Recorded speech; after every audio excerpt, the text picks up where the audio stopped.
Now then, let's move on to magic and science. I know you explained some of the major differences with the use of phlogiston and the biometric I don't know, usually the boffins handle that for me. But are there anything that the science of Dr. G can do that magic can't, or vice versa? Let's see. Well, one thing that magic can do is it can malfunction. That's a major difference. And you can't just spam your fireball spell, or even your cantrips. You can't just hit it and great, this works. Here's my magic missile, take this much damage. The main thing to remember when it comes to magic, which is called science in this setting, is that using magic requires interacting with technology. And anytime you interact with technology, there's a chance that you suffer a malfunction. So every single weapon, every single gadgetronic, which are the specific gizmos that spellcasters use to cast their spells, all of those has what's called a malfunction gauge, which is a range of numbers. It's usually just one. It can be 1 to 2. It can be 1 to 3. If it's anything higher than that, you're dealing with some seriously fiddly tech, some really poorly made stuff. Most of the time, it's just a 1. So if you fumble your attack roll or your spell attack or whatever, malfunction. When it comes to spell casting, if you want to cast an attack spell, you need the gadgetronic associated with that spell. We've mapped every single spell from 5e to a specific gadgetronic, and some of them obviously have multiple spells mapped to them, but it's thematic. So for example, the Cavorite Coder is from the Doctor Who universe, and it's kind of a spray thing. So things like Fog Cloud and Poison Spray, Poison Splash, and any kind of spell that has a similar kind of effect, all of those things are mapped to the Cavorite Coder. Likewise, the Man Melter is a weapon that can be used just regularly as a ray gun, just shoot it like a normal ray gun. However, it doubles as a gadgetronic, which means that all the fire spells are mapped to that thing. So if you want to cast an attack spell, first you've got to have the gadgetronic, but you have to know how to use it magically. So if you're a fighter, you can't pick up a gadgetronic and bing, now I cast Chain Lightning. You still have to be you have to be the right class. You have to have that knowledge in order to do it. But mechanically, it's pretty much the same. You make your attack roll, and if it hits, you do the damage, whatever. Only difference is if you fumble that attack roll, it's a malfunction, which means you've got to go roll on the malfunction table and see exactly how poorly it all goes. But when it comes to any spells that don't require an attack roll, but that force someone else to make a spell save, one major difference is that you, as the caster, still have to roll a malfunction check. So you're not rolling to see whether the spell works, whether it hits or not. That's for the spell save to decide, your target to decide. However, you still have to make your check just to make sure that you don't malfunction the thing.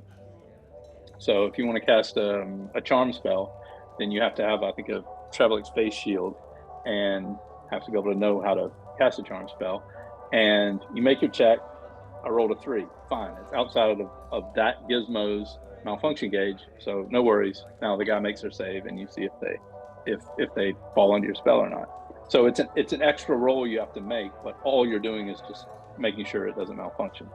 Narratively, the way that it works is that gadgetronics, all of those pieces of equipment that can cast spells, are channeling phlogiston, latent phlogiston from the atmosphere. And this is super poorly understood substance, and has only recently been kind of discovered by Dr. Grordbort. Nobody's really sure how it all works. They only know that these particular gizmos have the ability to channel the stuff from the atmosphere in order to create marvelous effects, i.e. cast spells. Does that make sense? Yes, it does. Oddly. I must be drunk. You kind of have to be to even attempt to create a 5e system in which there's no such thing as magic, but that's what we did. That you do. Now, you mentioned earlier that there are 8 classifications of technology. Would you mind briefly listing them out? So the types of technology, some of them we've already mentioned. So there's light weapons, ray guns mostly, but we actually also have melee ray weapons. So stun batons and the hydroblob, which shocks people. There's foldable gentleman's cutlass, and there are melee weapons that are ray powered. So that's light weapons. And then you have light machinery, and light machinery includes powered armor, and which I know you've gotten inside of a few more than once. Big, bulky. They look like 1920s diver suits. Wrought iron, and some of them I know them intimately. Yeah, and some of them have big drills attached to them and all that. So light machinery includes powered armor, but it also includes techno mounts, and these are things like the Chairlord 8000, which is kind of it's a chair that you can walk around in and shoot rays from, and there are a few of those that are in several of Dr. Grordbort's catalog. It's for nice leisurely Sunday shooting. Yeah, perfect for a stroll across the Venusian plains and some good scientific violence. So that's light machinery, and then you have heavy machinery, which, as we said, it's vehicles primarily, tanks and jets and airships, and then you have artillery, which like the Moon Hater. That beautiful piece of machinery. Yeah. Oh, it's gorgeous and does an absolutely insane amount of damage. So that's for machinery. So what else? Biofiddlery.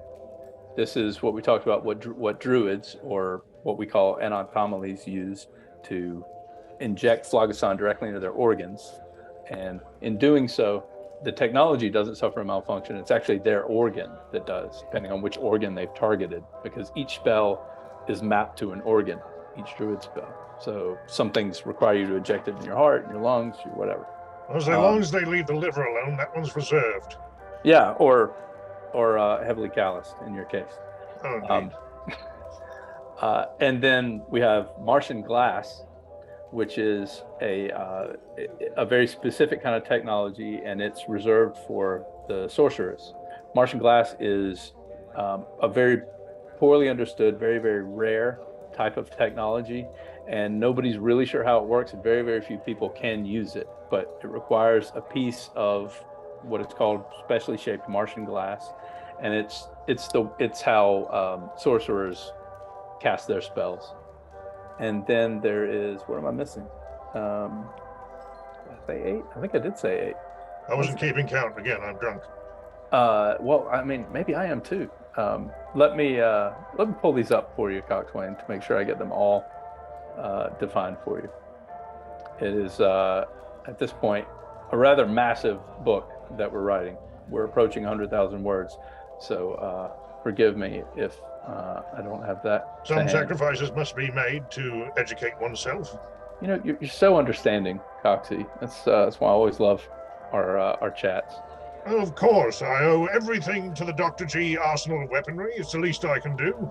Oh, gadgetronics, as I said, are all of the gizmos that channel phlogiston, which allow most spellcasting classes, leaving aside druids and sorcerers, druids who use biofiddlery and sorcerers who use Martian glass. All the other spellcasting classes use gadgetronics. That includes arcane casters and divine casters. So gadgetronics is a major technology type. And then the last one is robotics. So, for robots. Everyday fiddling with those noble underpinnings, as I mentioned earlier. Yeah, and you can actually play as one of those noble underpinnings as well. And the last question I have for Magic and Science for now is, in Dungeons and Dragons, usually when you go on adventures and you get rewarded with special magical items, do you have something equivalent for technology for rewarding players going on these expeditions? So, hopefully. I think one of our stretch goals for the Kickstarter campaign is going to be unique science items. At the moment, the book has 37 weapons, 29 gadgetronics, 11 scientific attachments which go on your weapons and gadgetronics to augment them further, 14 pieces of armor, 30 pieces of adventuring gear, 5 techno mounts, 9 tanks, 3 artillery pieces, 5 rockets, 2 airships, and 7 rocket fighters. So that's all already in there. And there's actually a couple levels you can kind of double those, because for each Dr. G piece of equipment that's listed, there's also a dagger sphere, which Dr. G's major rival, based in Chicago. There's a dagger sphere equivalent, or a Dr. G older model. These equivalents, not really equivalents, but these kind of analogs are cheaper and have higher malfunction gauges, as you can imagine. They're more likely to go sideways on you. For every piece of equipment or vehicle or armor or whatever, we have a formula for how to convert it to a dagger sphere version of that. But to your question about unique, uber powerful stuff, yeah, the plan is at the moment to have a stretch goal unlock a dozen or so unique items that we have about half of that number designed now. But yeah, I mean, you got to have some unique fun stuff. But one of the big rewards probably for parties is going to be vehicles. The tanks are really powerful, and some of them you can fit a whole party in, and each member is doing something else. You have a driver making heavy machinery checks. You've got the main gunner who's making artillery checks to shoot the thing. You have an engineer who's making heavy machinery checks to recharge the gun, or to increase the speed of the tank, or to overclock or double the damage of the main gun. But then you have all of these support weapons as well. And some of those are actually gadgetronics. So you can be a spellcaster in this tank and firing your spells through it as well. So getting a hold of one of those tanks, or one of the rockets, certainly, and even some of the fighters, the rocket fighters, would be, I would think, the equivalent of getting a hold of a unique magic item. I mean, you're basically, in terms of damage output and all, it's essentially like being inside of a ancient red dragon. Anything to accommodate more firepower?